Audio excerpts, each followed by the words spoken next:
The parents of a girl who was attacked with a Stanley Cup have sued. Meanwhile, 2 airport security checkpoints have closed. SEPTA's problem is purportedly management, not funding. Plus, this is one of the top spots for retirees. I'm Claudia Dimuro, and you're listening to Today in PA. It was last year in April when a 12-year-old girl was attacked by another student with a Stanley Cup inside the cafeteria of Pembroke Middle School in North Wales, reports NBC 10.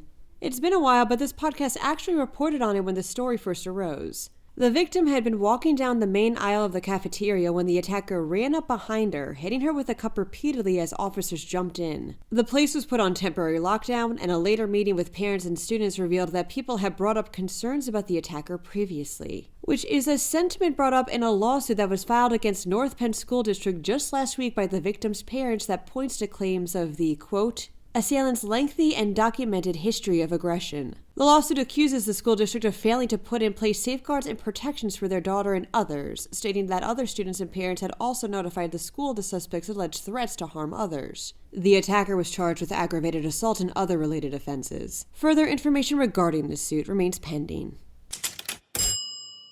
Philadelphia International Airport, as of yesterday, has shut down 2 of its security checkpoints, Terminals A West and F, reports Y. This is a result of the government shutdown, which is still going on as of this episode's recording. The airport is hoping that closing these checkpoints will help things run more smoothly amidst the shutdown and staffing shortages. An estimated reopening for the checkpoints hasn't been given.